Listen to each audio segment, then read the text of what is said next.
علی بھائی ایک اور میوزک پہ آتے ہیں, تھوڑا میوزک پہ آپ سے بات کرتے ہیں. آپ تو خود میوزک کے بڑے شوقین بھی رہے, تو میوزک کے حوالے سے اسلامک پوائنٹ آف ویو پہ تھوڑا بتا دیں. اور جو نوجوان نسل ہے, جس طرح ہم سب لوگ ہی مطلب سنتے ہیں, اور بعض دفعہ کچھ لوگ ہوتے ہیں جو پراپر جن کو ایڈکشن ہو جاتی ہے, اس ایڈکشن ہونے میں اور نارمل میوزک سننے میں ایک بندہ کبھی کبھار سن لیتا ہے, اور ایک ہے کہ اس کو بغیر گزارا ہی نہیں ہے. اس کا سائنٹیفکلی بھی اور اسلامک پوائنٹ آف ویو بھی تھوڑا واضح کر دیں please. Islamic point of view تو یہ حافظ بھائی کہ مقاصد شریعہ اگر ہم سمجھ جائیں کہ شریعہ کے مقاصد کیا ہیں, تو ہمارے یہ انڈرسٹینڈنگ بڑی اچھی ہو جائے گی کہ اسلام میں حلال اور حرام کیوں ہوتا ہے. ٹھیک ہے, شریعت 5 چیزیں پروٹیکٹ کرتی ہے. نمبر 1 آپ کا ریلیجن کرپٹ ہو گیا تو پوری فلاسفی آف لائف کرپٹ ہو گئی. عقائد خراب تو آپ کو پتا ہے بس زندگی خراب. ٹھیک ہے. نمبر 2 انٹلیکٹ, عقل کو پروٹیکٹ کرنے آیا شریعہ, اسی لیے شراب حرام ہے. اسی طرح نمبر 3 ہے فیملی سسٹم کو پروٹیکٹ کرنے آیا ہے شریعہ. فیملی اسٹرانگ ہے تو سب اسٹرانگ ہے. نمبر 4 آپ کی جو یہ ویلتھ ہے اس کو پروٹیکٹ کرنے آیا, اسی لیے جوا حرام ہے, اسی لیے سود حرام ہے. اور نمبر 5 لائف اٹ سیلف, زندگی کو پروٹیکٹ کرنے آیا کہ نقصان نہ پہنچے کسی کو.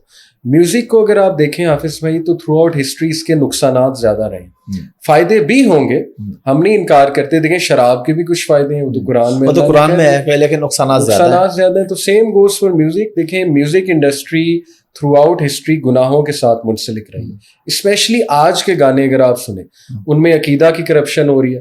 ایک نان محرم کو خدا کا درجہ دیا جا رہا ہے کہ تجھ میں رب دکھتا ہے, اسی طرح تیرے نام سے جی لوں, تیرے نام سے مر جاؤں. بالکل بہت امپورٹنٹ چیز ہے, یہ بہت امپورٹنٹ. عقیدہ آپ کا خراب ہو گیا ہے کہ انسان آپ کے لیے خدا بن گیا تو گیم اوور ہو گئی.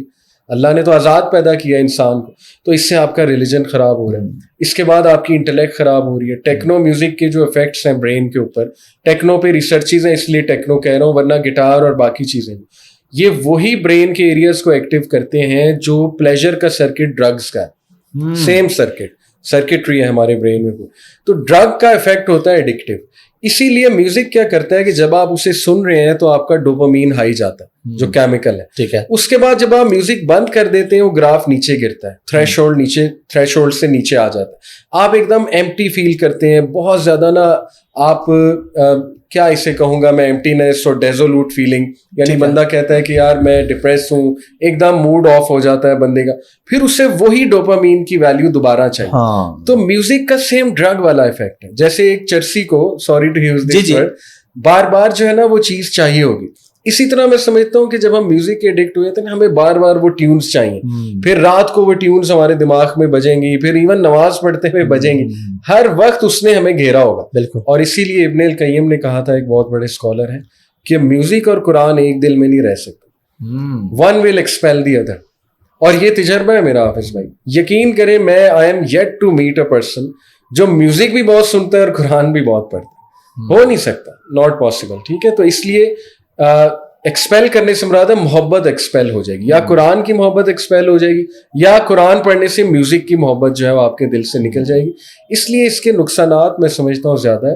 لیرکس بہت خطرناک آ رہے ہیں آج کل, ہپ ہاپ ریپ میوزک وہ تو ہے ہی گن, اس میں sex drugs and rock and roll اور یہ باتیں ہو رہی ہیں.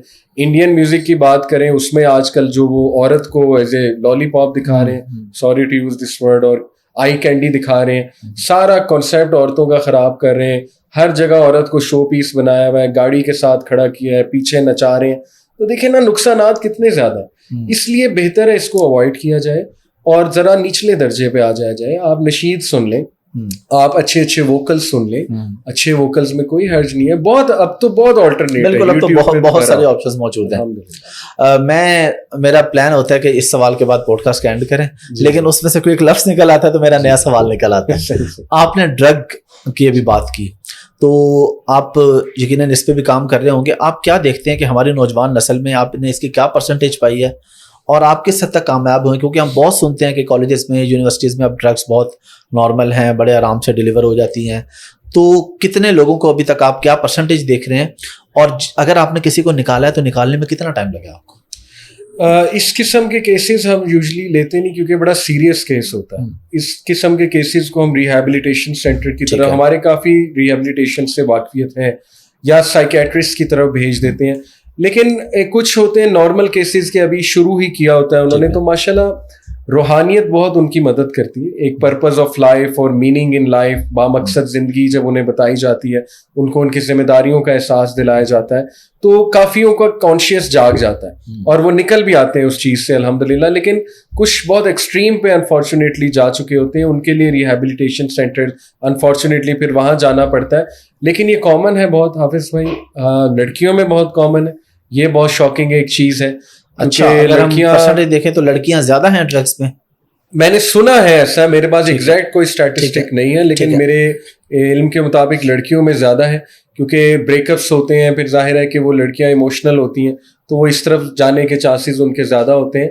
تو عام تو ہے, لیکن یہاں میں گورنمنٹ کو داد دینا چاہوں گا کہ اس پہ ایکشن اب بہت لے رہی ہے سیریس طریقے سے گورنمنٹ, جو ہماری اینٹی نارکوٹک جو فورس ہے.